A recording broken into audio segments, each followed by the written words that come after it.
think that we're streaming. I'm gonna find out afterwards. I think the cable's on your left. On these ones, it's on my right. I don't like that though. I'm like uncomfortable with that. Yeah. So this thing arrived in the mail a couple of days ago. So sorry if I'm still kind of figuring it out. Good. Close I need to be. Until it sounds good to you, I guess. My voice never sounds good to me. So like way out here. No, that's too far. Well, I think we should start out with some whiskey. I take it we're live or we're actually recording. I now? think so, yeah. We are live, and I'm struggling here with the whiskey thing. So, You gotta open that when you get it. It's a nice pop right in front of the mic. do It's a you want to good do that? sound. Yeah, Whatever. I'll get rid of this stupid seal, and you can show me how it's done. 'Cause you are the whiskey master here. Well, if you watched the show last night, I couldn't actually open our bottle at all. Oh, I'm butchering this so bad. There you go. This chair's now garbage. Yeah, I definitely do like a good whiskey. So I know I've had Talisker. I don't know which one I've had, and I've never bought any, so this will be fun. Yeah, I bought that for my friend Julian. I think 5 years ago now, almost 5 years ago. You've had this for 5 years? No, not that one, but like the same one, the Talisker. I'm gonna grab the box. Hang on. Yeah. Love that sound. It's a very satisfying pop. Mm-hmm. So this is the single malt Scotch whiskey, 10 years.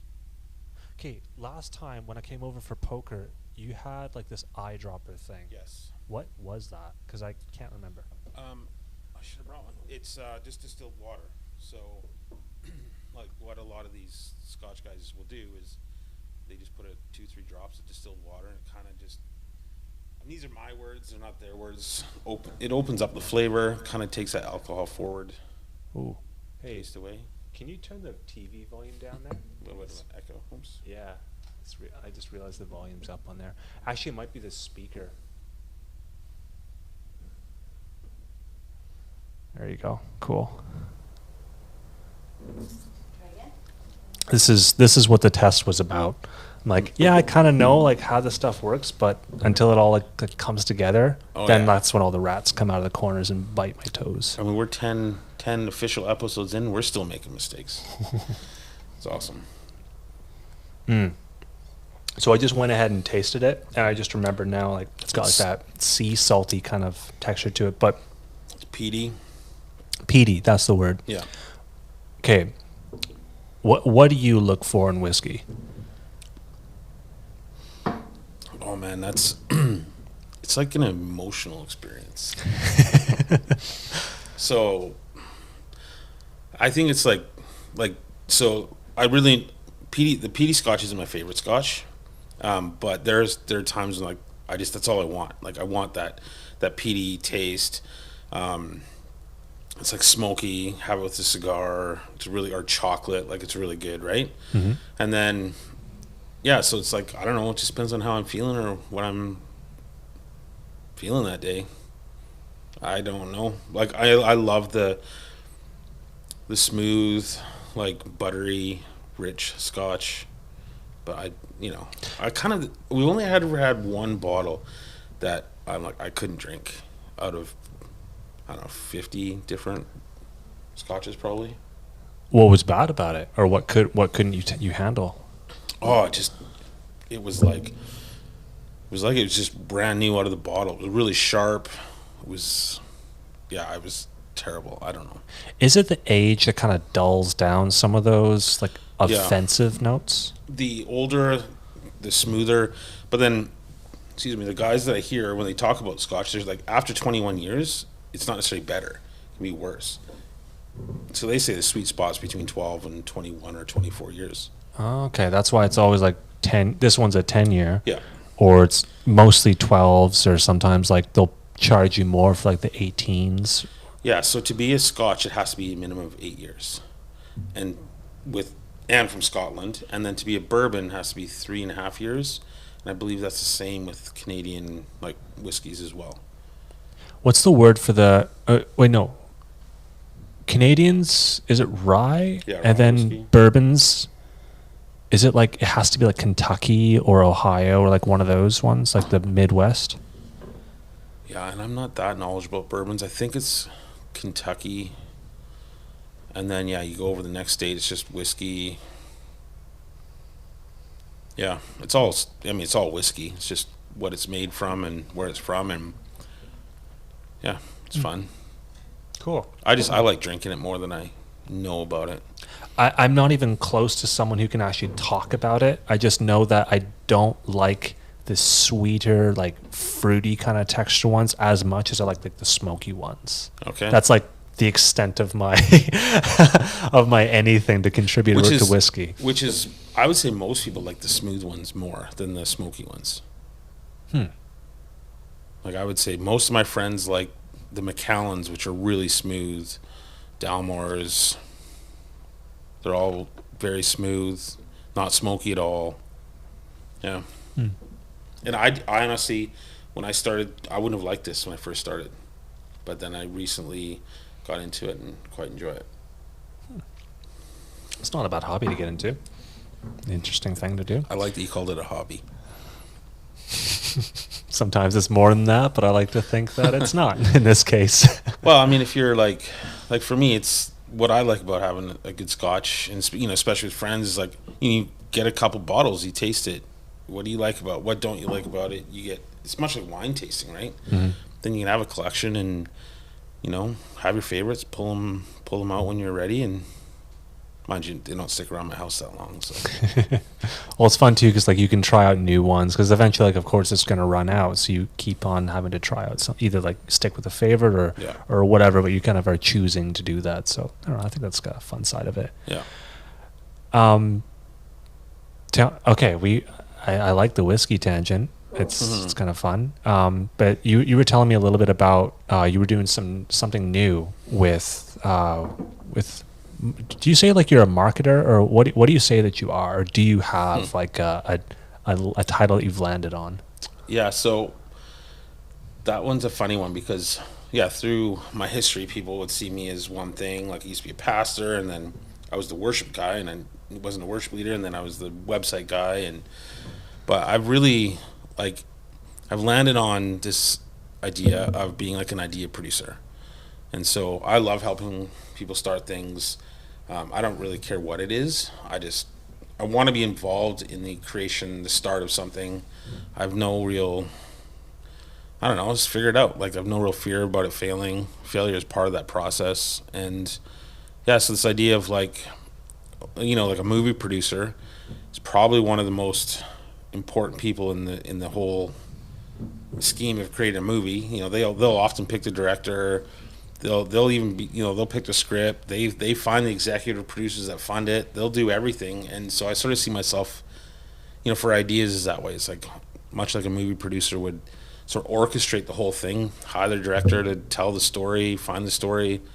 Yeah, I'm that way. And imagine, say somebody is like, they've got an idea. They're the script writer. They're probably more involved than maybe a script writer would be in a movie, hopefully. But they've got an idea, and let's just discover how to make that happen. And that for me is like the funnest thing. So you like finding the people, like as you're using like the movie description, like you have to like find the director, you find the writers, like you're the one like pulling those people together. So you got like the vision, or it's more like here's an idea that someone else is going to take further than me. So I could do it either way. Like no, I would take, so if somebody came with me an idea, and then they're going to tell me their vision for it, and then I'm either going to match that. Maybe they'll want to partner with me, or maybe they'll want to, hire me to help them build that. Or I'll be like, hey, what about this? You can make it even bigger, right? So, sorry. I talk about... You can move that around if you need to. Just like grab it and we're good. Yank it around. So like pretty successful project, they're all side projects that I help people with.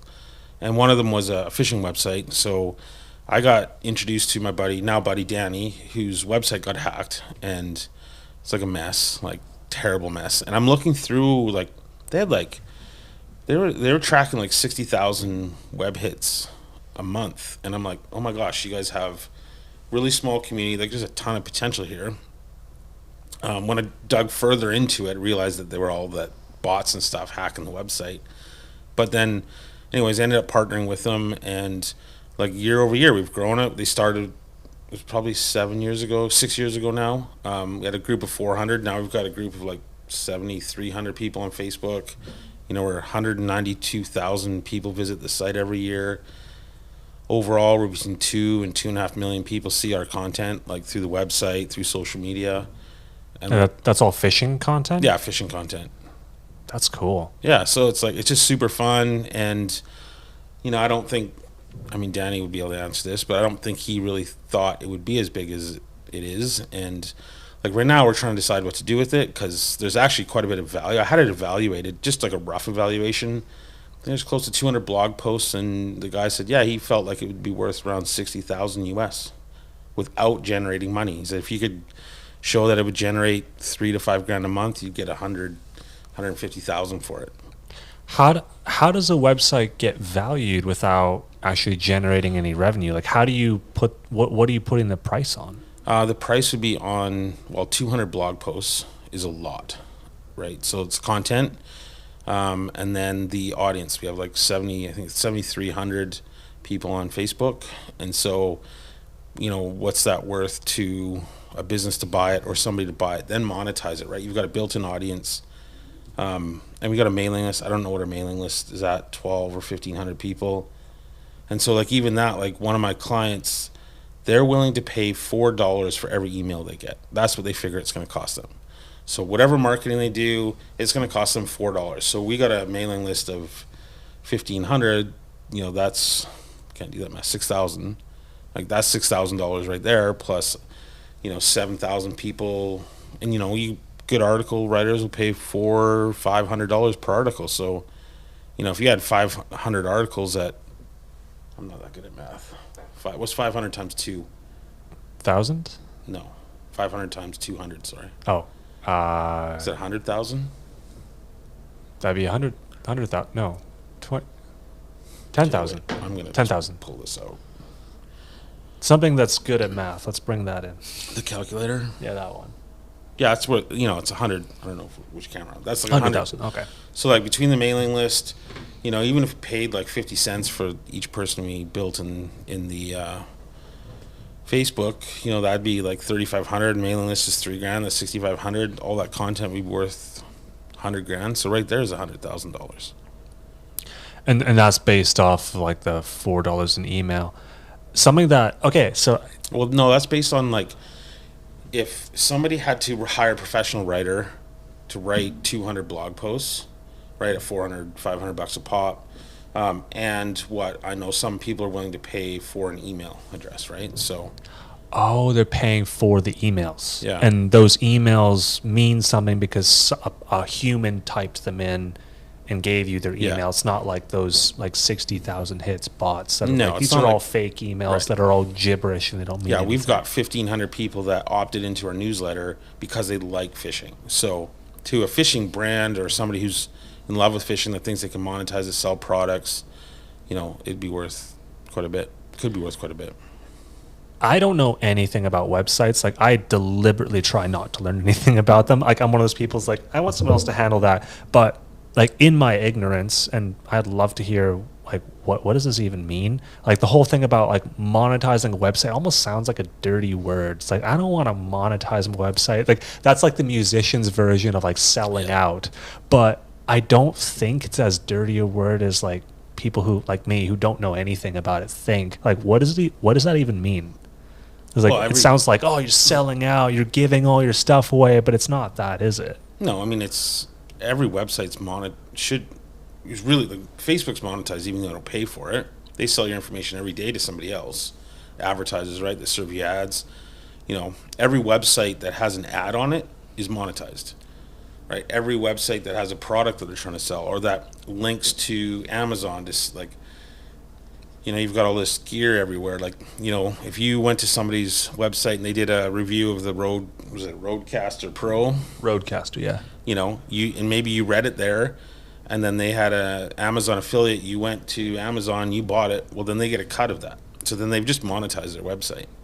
But it didn't cost me anything. Like the viewer, I didn't No. pay anything extra No, for it. They that just that's made more that. like the membership stuff, right? Like, I don't know if you've ever paid, but you know, maybe you pay $5 a month to be part of a, you know, a premium membership where they teach you about how to use all the gear. Or, you know, we've talked about doing that with the fishing. Like, you know, for $50 a year, you can be part of our member club, and you get, maybe we'll get you deals from different fishing suppliers, or we'll save the best advice for the membership versus like, here's all the free advice. We'll pull some of the better articles, more informative articles off, so that the members only have them. So Like there's some of more those value. like those 200 blog posts. Like you pick like your favorite 25s and Yeah, take members them only. off. You only see it if you're paying. Yeah. That makes sense. Well, And that doesn't feel as like dirty's the wrong word, but doesn't as feel as like icky, I guess. No, I mean, if like, you're providing value to the person reading the article, like it's just like buying a book at you know, Amazon or Chapters. You're paying $20 for a book that the guy sold, you know, thousands of times. Why not charge for a blog post? that makes sense. And that's going to happen more. I think you're just going to see that more and more. Like, you're going to see people, you know, it's really hard to build up the 100,000 people in a group to then sell ads, because you need enough advertisers. You need enough people to see your ads to make your advertisers want to be on your site. But if you just create really good content, you had, you know, instead of 100,000, you had 1,000 people paying you $5 a month. Well, there you've got $5,000 a month. You're just, you know, write an article a week, do live videos, answer questions, do Q&A, right? Troubleshoot for people.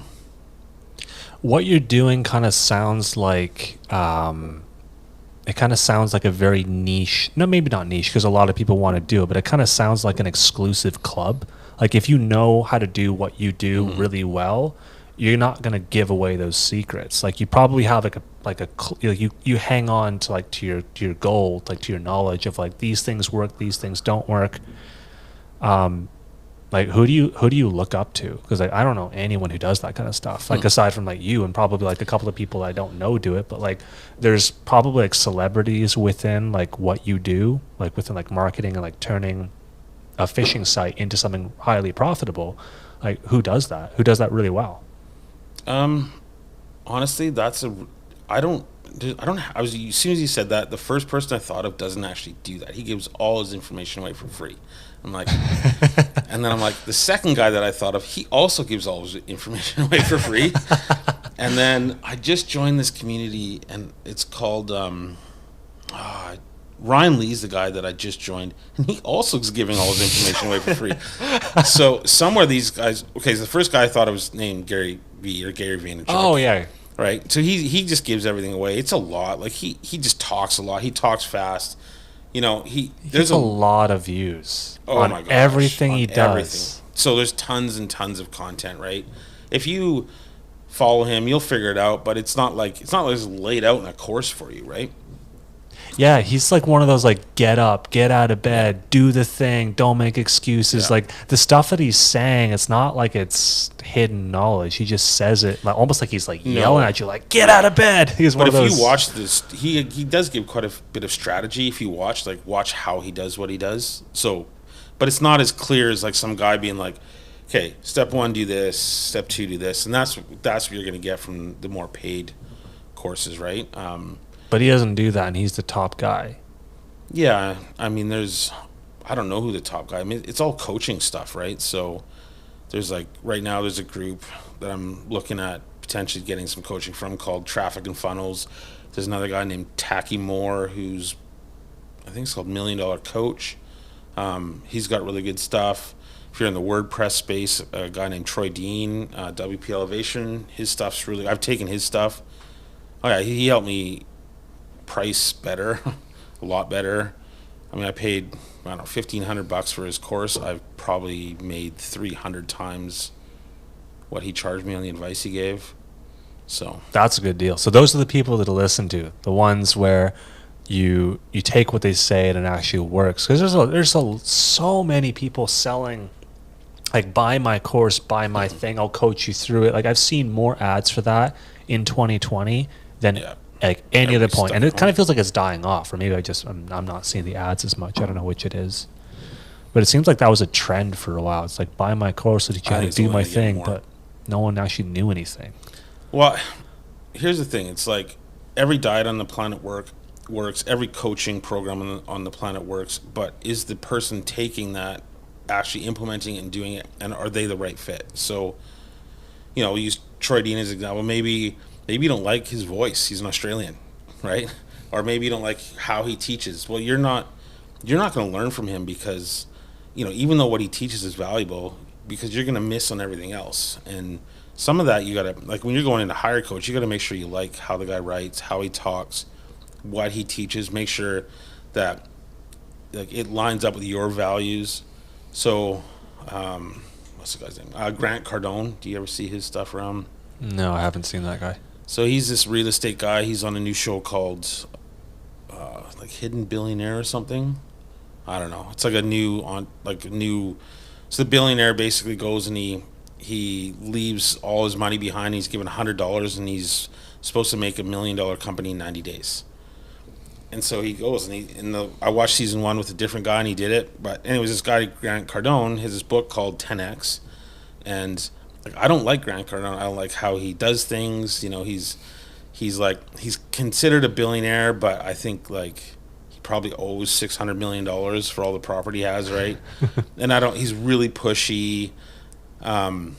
He's very aggressive, and that's just kind of not my style. But then his book 10X, I've had recommended by so many people saying like it's really good. You should still read it. I know you don't like him. Literally, I had this conversation last week. Guys like, I know you don't like him, but this book is really good. It's got some really great mindset stuff. You should probably consider taking it. And Grant Cardone has like courses and training and all that kind of stuff as well. All these guys do. It seems like you become successful with something and then you teach everybody else how to do it. Yeah, and it seems like the secret sauce is actually, as you were saying, like the best. Like every diet works, but you gotta do it.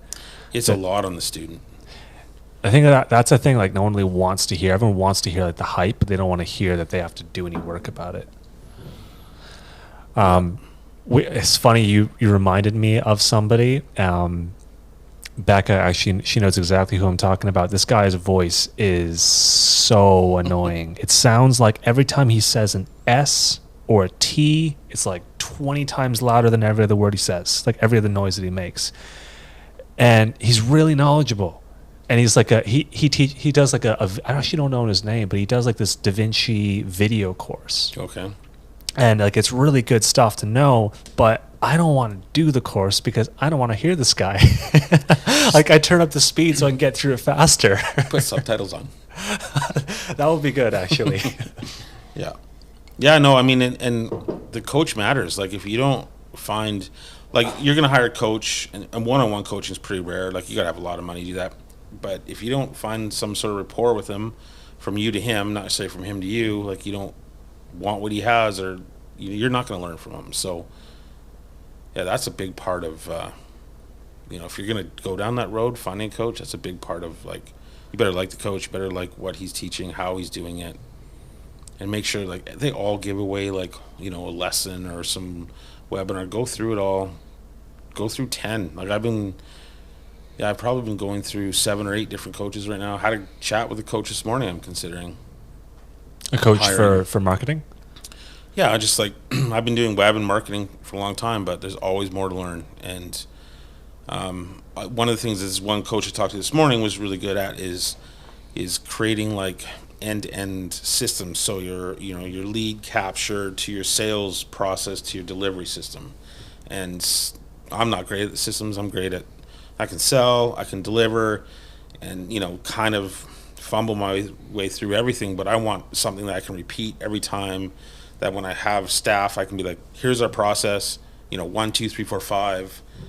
I'm in a weird way more creative than I'm entrepreneurial. So I think circularly and weird relationship like way versus like here's step 1, step 2, step 3, which is where a lot of like it's just good to think that way in business. Take people through a process and something I've never been good at. So I'm looking for some training in that to help create those processes for me. Do you almost feel like those are like not exclusive from each other. That's not the right word, but like thinking creatively about how to solve a problem. Like I get how that can be fun, so fun that you want to continuously think about a new way to solve a problem. But that's almost like against like finding a repeatable process, because then you found the solution and you don't have to look anymore.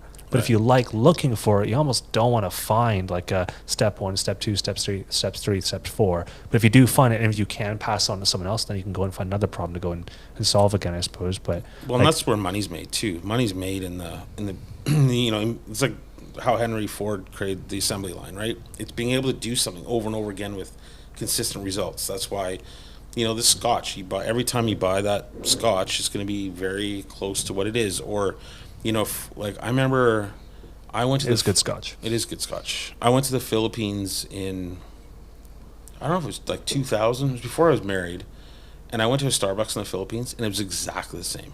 It was crazy. Isn't that crazy? I've been to like McDonald's and Yeah. Starbucks. Those two jump to mind. Like they're the same Right. everywhere in the world. Yeah, and that's impressive. And what is that? That's just a system they've created to duplicate the end result. And so that, yeah, if I'm in the Philippines or Australia or New York or Vancouver, I'm getting, and I want a Starbucks or I want a Big Mac, I'm gonna get the same burger. I'm not gonna wonder if it's gonna be different. Mm-hmm. And so that's where money's made.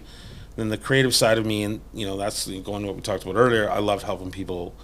Like the idea producer, there's nothing the same about that. It is a discovery process.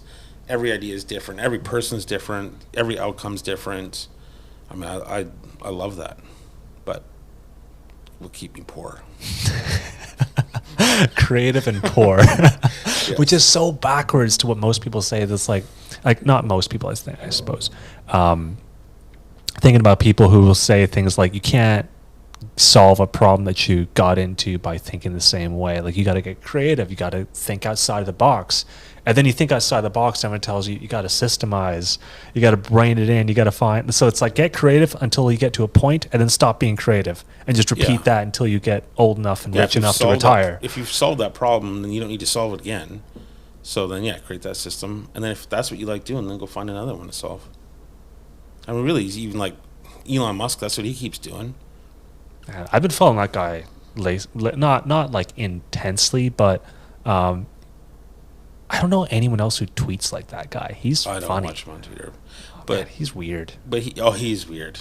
For sure, he's weird. I watch him on Joe Rogan. He's very weird. He's a weird dude. But when you like, if you hear about his backstory, he basically grew up as a loner, but he was totally into sci-fi, like major into sci-fi, and so, like some of the references he's referencing, like I'm not into sci-fi that much, so like at all. So he references like I don't even know what Star Wars, Star Trek. Well, if you're but not even, into sci-fi, but you're flying to Mars, no, you you're gonna very be much. soon. Yeah, but yeah, like he continually just looks to solve problems. PayPal, he was involved in PayPal, right? Was he one of the founders? Or Yeah. what? That's where he got all his money.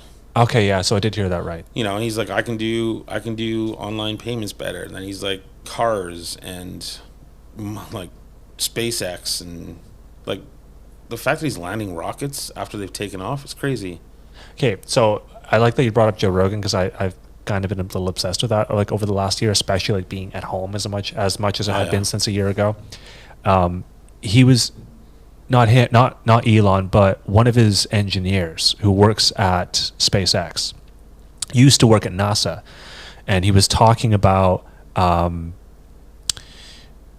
was it? Like he filters every single decision through like one lens, which is, does this get humans closer to multiplanetary civilizations? Like if you ask them like, hey, should we do this or this? It's like, which one gets us closer? And that's the decider for everything, which is weird to think about that. Like you can actually like filter your entire life down to that, which is apparently why he's making electric cars. We don't kill the earth quicker than we were, so that we can live here longer. Tunneling under LA so you can get to work faster to make the. That was so funny when I heard about the Boring Company. Have you seen it? It's crazy. I haven't seen any photos of it. No. Well, there's a really great video with Jay Leno and Elon, and they go in the truck. They go under LA, and it's like he built it. Oh, that's the tunnel. He made that tunnel. Yeah, that it's they drove going. through. Yeah, and he's Oh, like, okay. and he's trying to go to San Francisco, and he's like, and it's crazy that because he asks like people are like he figures out problems. So he uses this thing called first principles, and he's like, so the idea of a first principle, like, you know, a rocket. What do you need for a rocket? You need fuel, you need a landing pad, and you need like a fuselage. I think that's what they're called, tube to carry the thing to space. And so he just like, how do we make this as simple and as less complicated as possible?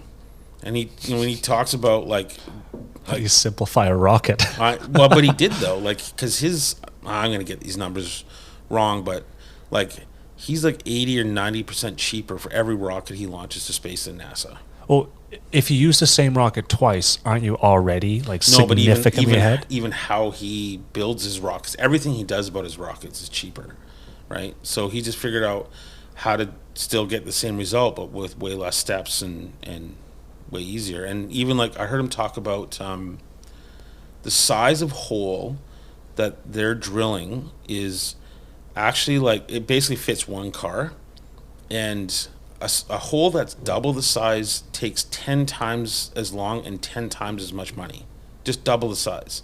So they figured out the perfect size of hole to be able to dig fastest and cheapest, and it's basically just a little bit bigger than your car. And that's how he takes it down to like, yeah, the first principle, and he just asks. I think he asks questions the rest of us don't ask. That really is the secret, isn't it? Asking better questions. Yeah. Well, do you even like his flamethrower? Do you see that? Yes. I love how you made that based off of Spaceballs. Right. Yeah. Spaceballs, the flamethrower. Yeah. But like, Oh, I like love it's that. just a what did he call? It's like a propane tank with a nozzle. Like he said, it's just the dumbest thing with a fancy holder. Yeah, like he actually wrote on the side of it, it is not a flamethrower Yeah. because they couldn't sell it to Yeah. some countries because they won't allow That's right. flamethrowers. It's like, well, okay, well, it's not a flamethrower. It's like a blowtorch. Yeah. Yeah. No, it's asking good questions. Asking good questions is hard though.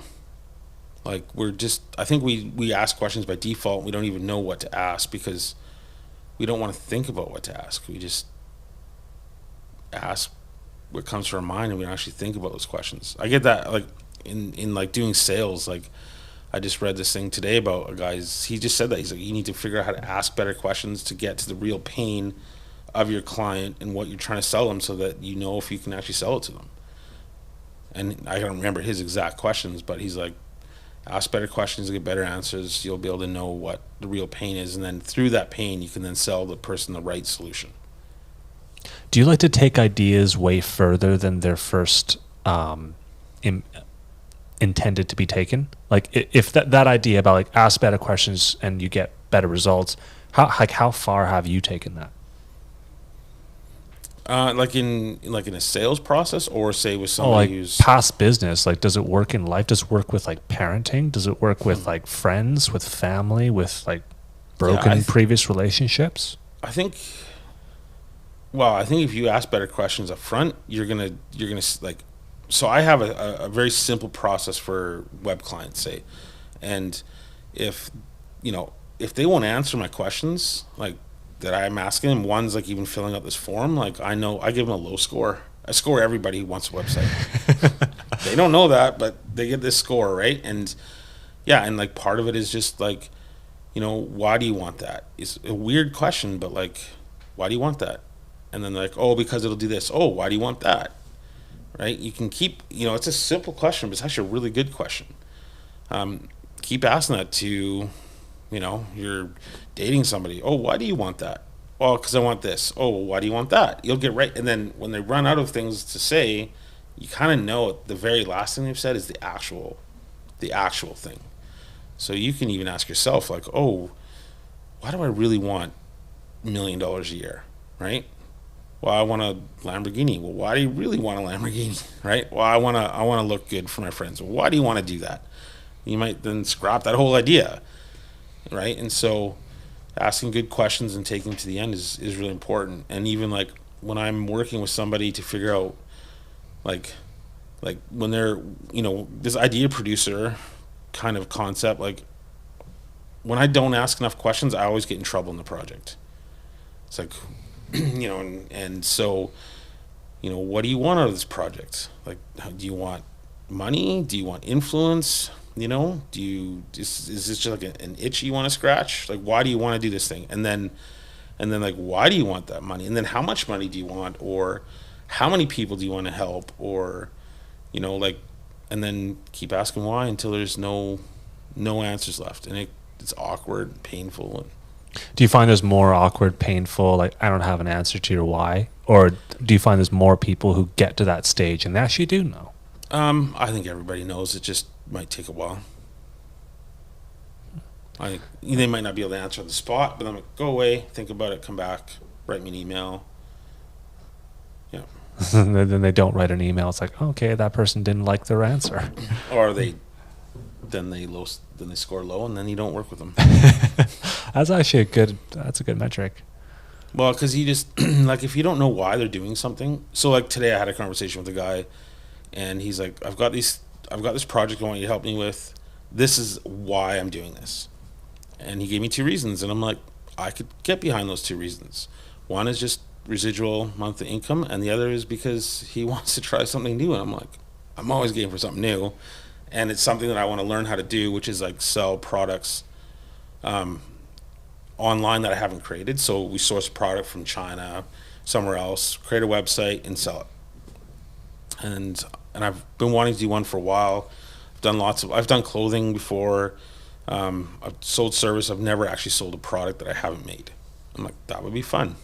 And so, haven't made like it doesn't exist, or like someone else made it but you don't have it. Exactly. Like, so yeah, like exactly. Like, I haven't made physically, because we did a clothing line years ago. Well, I kind of, I had somebody help me, but I made the design. Well, this is a product we're just going to literally outsource from like beginning to end. We don't even touch it. We may never even touch it. Like, it may just get made overseas and then shipped direct to the consumer. I met a guy who did that. Like, he never saw the products. He was a security guard at like one of the downtown buildings, and he had 17 products on Amazon. Right. And I think he said like a couple of them he had to keep like a stock in his house, but most of them went from the manufacturer straight to the customer, Right. or there was like some other person that all they did was just like store like a backlog of whatever that product was, and he never saw it. Right. But he sells this stuff and he never sees the products. Like, Right. that's, to me, that's just weird. But it's also like it's a creative use of the tools that are available. Like, Yeah. I don't know, what do you think about that kind of stuff? Like, I suppose like you had a hand in it, but like, what did you think? So, for me, it's very much just an experiment. It's kind of fun. It's like something I've never done. I want to try new things all the time, and so if I can do it, it'd be fun. If I can make, $500 a month, it'd be awesome. Because once I'm done, the website sits there and it could pay for years off of a product. Or maybe it's like fidget spinners that last for 6 months. You make 20 grand a month and you're done. Like, Funny of those things never came back around. no, mind you, my kids use them all the time. So yeah, I had one for a bit and it was fun, but like I probably got bored with it like after a week. Like, this thing is cool, but then I just put it down and just didn't pick it back up. I had a friend. I play with mine every once in a while. I had a friend buy me a fancy gold metal one. That was funny when they started having like customized ones, yeah. and they'd add like designs and Yeah. make them out of cool stuff. Like, man, this is kind of crazy. Yeah, there's a whole world out there where like these drop shippers basically source a product that's like $2. They can buy it for $2 and sell it for $20, $50. I mean, that's a way to make a living. You can do all right. I think more in terms of like the artist in me wants to like create something, and that's not creating. That's just for me like a fun side experiment. I like the idea of creating clothing or creating something that lasts, right? Ryan Hall. I'm reading a book by Ryan Holiday called. What's it called? Can't remember. I'll look it up because it's really good. And he just talks about, the book's basically about perennial seller is what it's called. And he's just talking about like the things, like build things that last, and things that last take time. You don't, looking on Alibaba in China, finding a product, creating a website and selling it, buying the product for $1, selling it for $20 isn't, you're not doing something that lasts. You're just paying your bills, and you're just, you know, maybe your goal is to buy that Lamborghini. I don't know, but it's not. I think about like legacy and like what's going to last for my kids, or how am I going to help people that last, like that doesn't just help them but lasts longer. Like one of my kind of favorite guys is Arthur Guinness. You know, Guinness beer. Mm-hmm. So he has a 1900-year lease where the Guinness factory is. Okay, I did hear about that lease thing, but like it was like a single paragraph Facebook post that I read like Right. a year, probably 2 years ago. Yeah. So What's his deal? Arthur Guinness was was 1750. I think the beer company's 350 years old now, and so he thought about like creating a multi-generational business. And I mean, yeah, so Guinness beer is 350 years, and yeah, he signed a 1900-year lease, which is like insane, right? Who was the person who leased it to him? They must have thought, you know what? Sure, This is hilarious. Why not? Yeah. And he just thought differently about business and what business meant. John Wesley was the Wesleyan Church founder, I believe. Was it? I don't know. Forget which denomination he was. Yeah, so John Wesley was he Methodist? probably, that sounds right. Wasn't Mormon. That's someone No, else. that's Joseph Smith, I think. Right. Yeah, John Wesley, I think, was Methodist, and so they were alive at the same time. And John Wesley had a big influence on Arthur Guinness. And the three things that John Wesley said to Arthur Guinness was: make as much as you can, save as much as you can, and give as much as you can. And so Arthur Guinness took that to heart and literally made as much as he can, but he also gave a crazy amount. So you got to think, he's 350 years ago, he created what would be the equivalent of like our Red Cross, Blue Cross for supporting like his employees. They were allowed mental days off 350 years ago. 350 years ago, they had a massage room with a masseuse for their employees. He built housing for his employees. Every family had their holidays, but they were also awarded, I don't know, they're given like train tickets, and when there's like events and stuff for the employee and their family to go and, you know, see the circus or see some play out of town, and he paid for it all. When there was a war, he paid for half of the salary of his employee to the family that remained behind, just because. This guy sounds like a visionary. Yeah, and he built he bailed out Ireland twice, like the country, with the money they had. They built a couple universities. So the author of this book that I was reading was literally going to Ireland and landed, picked up in the airport, and the cabbie's like, "Why are you here?" And he's like, "Oh, I'm doing a research paper on Arthur Guinness." And the cabbie started crying. He's like, "That's weird. Like, why are you crying?" And you know, it's like the first story in the book, right? And the cabbie's like, "Well, the Guinness family paid for my kids to go to university. I could have never paid for it." And that's 350 years later. One of the great, I don't know how many great grandsons there's a story in the book. He got married in like the late 1800s, early 1900s, and each family member was given £5 million when they're married, which in the early 1900s is like a crazy amount. I mean, Yeah, that's like you're set for life, not just you, but like your Yeah. kids. You can all Right. go and That's spend on as 120 much as you possibly can. There's still leftover. right. I mean, you could give me that today, and I'd probably be that way. Let alone 100 years ago. But then, what is this great grandson does? He and his wife, they literally bought a house in the slums and went and served the people in the slums to help raise their standard of living, instead of like going and buying a yacht. And that's like 250 years after the grandfather died. This legacy, this like thought process about giving and earning kept going. And Guinness beer is the biggest beer in the world by a long ways. They're no longer owned by the Guinness family, but the Guinness family, and you know, Guinness Book of World Records, like they created that. They just like, he just thought for a really long time, and he just, yeah, like he made as much, he gave, and the things that he's done has had, you know, 350-year impact. We're talking about him right now. Not drinking Guinness, we could be. It's pretty good. Could be, but yeah, unfortunately, we don't get the good stuff in Canada. No, I've heard. Yeah. Let's see how old. Yeah, see, this was established in 1830. That's pretty old too. It's from Ireland. No, Scotland. Of course, it's Scotch. The Isle of Skye. But yeah, when you asked me a question, like when I think about things, I think about, well, is this thing gonna last, or is this just like a fun little side hobby? And I always put things through that filter all the time. So, when I think about helping somebody create,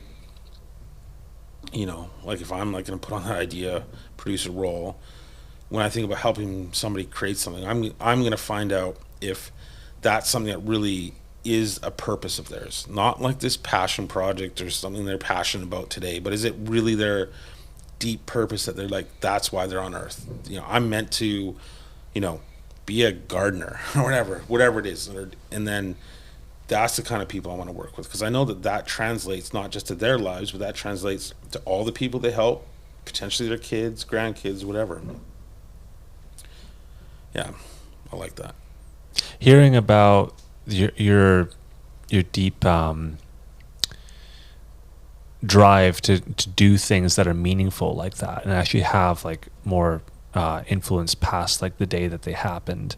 I'm really happy that you're here right now, even though you watched me fumble around before we began here. And well, your first setup is like miles ahead of my first podcast setup. Yeah, but the setups are really irrelevant because no one cares, and most of the time people watch this kind of stuff on like a tab that's hidden behind something else. Totally. So the visuals mean nothing. The visuals are just because I enjoy doing this kind of stuff. Yeah. But I'm happy that you're here, and I'm really happy that this is finally happening. Yeah, that's cool. I don't think that this is a one-off. I don't think this is like this year only. The amount of influence that other people talking has had on my life has been extraordinary. Right. The first time that I heard about the concept of improve your life by asking better questions was listening to Tony Robbins on a YouTube video that had horrible audio 3 years ago. And I still very vividly remember that now, and it's helped me through a lot of things. So I don't think that this is going to go to waste, and I'm really happy that this is happening. Yeah. So I'm really happy to have you on as well, even though it's kind of a prototype at the moment, but thank you. At least it's warm.